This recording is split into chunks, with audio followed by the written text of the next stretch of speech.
화요교도의 가족 여러분 안녕하세요. 오늘은 누가복음 2장 28절에서 32절 그리고 36절에서 38절 말씀입니다. 시몬이 아기를 안고 하나님을 찬송하여 이르되 주제여 이제는 말씀하신 대로 종을 평안히 도와주시는도다.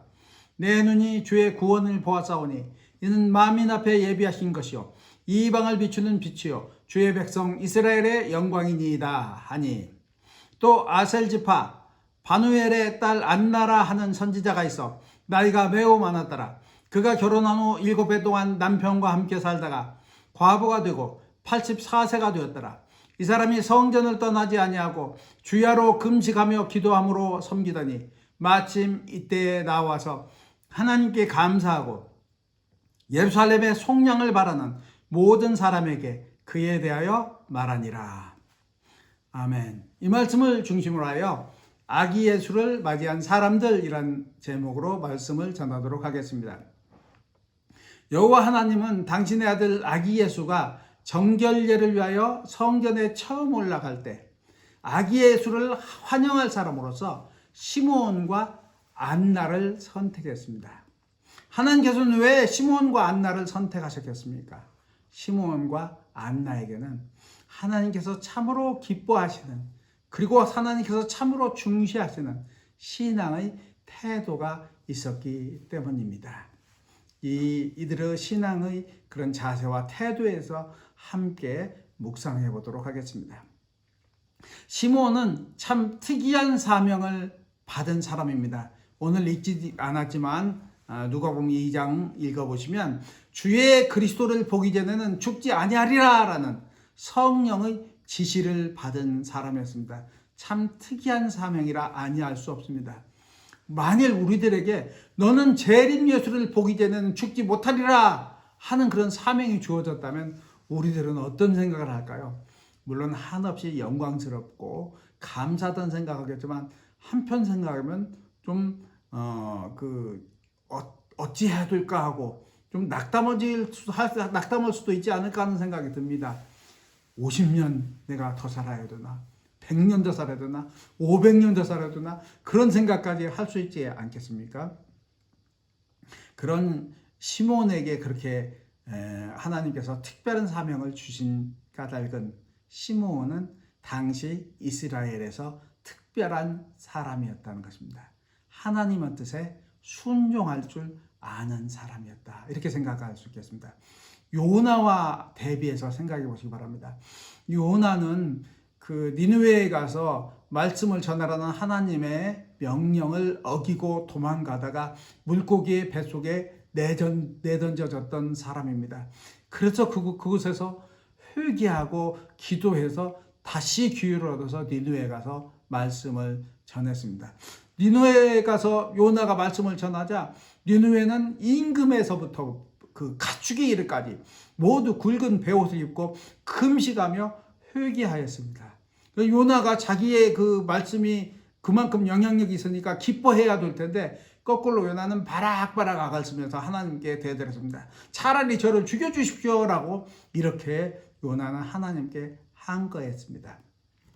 그만큼 이스라엘 사람들은 자기 민족만을 생각했지 하나님의 은혜가 이방인에까지 퍼지는 것을 생각하지 못했던 사람입니다. 후일 예수님이 승천하신 다음에 베드로가 그 고넬료의 가정에 가서 세례를 베풀지 않았습니까? 예수님의 수제자이고 예루살렘 교회의 지도자였지만 그렇게 이방인에게 세례를 베풀고 이방인과 식탁을 같이 했다고 해서 베드로가 얼마나 큰 곤경에 빠졌는지 우리는 다 알고 있습니다. 원래 시므온도 예수님 그리스도가 오시면 그 그리스도는 1차적으로는 이스라엘의 위로가 되는 그런 분이어야 한다고 생각했었습니다. 그런데 오늘 아기 예수를 품에 안고는 이는 만민 앞에 예비한 것이요 이방을 비추는 빛이요 이스라엘의 영광이니이다 라고 이렇게 말하고 있습니다. 결국 예수님이 이방인의 빛으로 온 것이 이스라엘의 영광이라고 하나님을 찬양하고 있습니다. 그렇기 때문에 하나님 아버지께서는 시므온을 통해서 예수 그리스도를 안고서 예수 그리스도가 이 땅에 오신 목적을 선포하도록 하신 것입니다. 안나에 대해서 생각해 보시기 바랍니다. 안나는 성경에 나온 인물 중에 정말 가장 마음이 가난한 사람이었다는 생각이 듭니다. 결혼해서 7년 동안 남편과 같이 살았는데 그 이후 84세기 이르기까지 평생 오직 성전에서 침식을 입고 기도하였던 사람이었다는 것입니다. 오직 하나님께만 소망을 두고 하나님만을 바라보며 살았던 사람입니다. 이 프랑스의 성 프란체스코 수도요가 있는데 거기에 속한 카푸친 수도원이라는 곳이 있거든요. 이 카푸친 수도원은 굉장히 엄격한 그런 규율과 그다음에 검소한 생활 그리고 경건한 그런 신앙생활을 추구하는 그런 수도원이었는데요. 그래서 그곳에서는 밤 12시에서 새벽 2시까지는 누구나 다 깨어서 맨발로 바닥에 앉아서 하나님을 경배하고 하나님께 기도해야만 하는 그런 규칙이 있었습니다. 참 우리의 새벽 기도도 있지만은 새벽 기도보다도 더 지키기 힘든 그런 경건 생활이 아닌가 하는 생각이 듭니다. 근데 그곳에서 수도사를 거쳐서 신부가 되신 분의 책을 읽어봤는데 거기서 보면 그 신부님은 그렇게 말하고 있습니다. 내가 사역하면서 이루었던 가장 아름다운 일들은 모두 그때 6년간 수도 생활하면서 밤 12시에서 새벽 2시까지 그렇게 하나님께 경배하고 하나님께 기도한 것이 원동력이 되었다라고 고백할 정도입니다. 하나님께서 정말 가장 절실하게 하나님의 이름을 부르고 하나님을 찾는 사람들을 얼마나 소중히 여기는가를 우리가 알 수 있는 이야기가 아닌가 하는 생각이 듭니다. 그런데 한나는 평생을 침식을 입고 하나님만을 찾았다는 것입니다.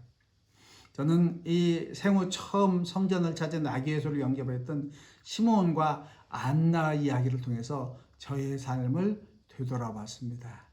저는 얼마나 하나님의 이름을 불렀던가. 2020년 한 해 여러 번 말씀드렸지만 너무나 부족하였다. 기도 생활에 부족하였다는 생각이 듭니다. 순종은 좀 하였던 것 같습니다. 제가 위암 4개로 고통을 받았지만 한 번도 하나님을 원망해 본 적은 없었습니다. 내 죄가 크다라는 생각을 했고 또 내가 모르는 하나님의 뜻이 있으시겠지라는 생각을 하면서 하나님을 바라봤습니다. 그런데 우리 모두도 마찬가지일 것입니다. 2020년 가장 어려운 순간을 보내셨습니다. 아무래도 우리들이 교회에 가서 함께 예배드리지 못하고 기도하지 못해서 우리들의 경건 생활도 많이 게을러졌습니다. 그리고 또 우리 가운데 큰 아픔과 슬픔을 겪으신 분들도 있을 것입니다. 그럴 때 우리는 하나님의 뜻을 겸손히 받아들일 수 있었던가? 그럼에도 불구하고 하나님의 선하심을 고백할 수 있었던가? 다시 한번 생각해보는 계기를 오늘 말씀 우리들에게 주고 있습니다. 그래서 2021년에는 우리 모두가 하나님을 더 의지하고 더 간절히 하나님의 이름을 부르고 기쁠 때나 슬플 때나 하나님의 뜻에 순종하고 선하신 하나님을 믿고 바라며 나아가는 우리 모두가 될 수 있기를 주님의 이름으로 축원합니다. 기도드리겠습니다. 하나님 아버지 감사드립니다. 어려운 2020년을 보내고 2021년 새해를 저희들 맞이하고 있습니다. 하나님 저희들의 모든 부족한 점, 연약했던 점을 용서하여 주시고 하나님 아버지 저희들이 시므온처럼 안나처럼 치열하게 하나님을 사랑하지는 못하지만 그러나 아버지 그들을 바라보며 날마다 아버지 나아갈 수 있도록 우리의 삶을 축복하여 주시옵소서. 2021년 더 하나님을 기쁘게 하여 드리는 우리의 삶이 되기를 바라오며 예수 그리스도 이름으로 기도드리옵나이다. 아멘.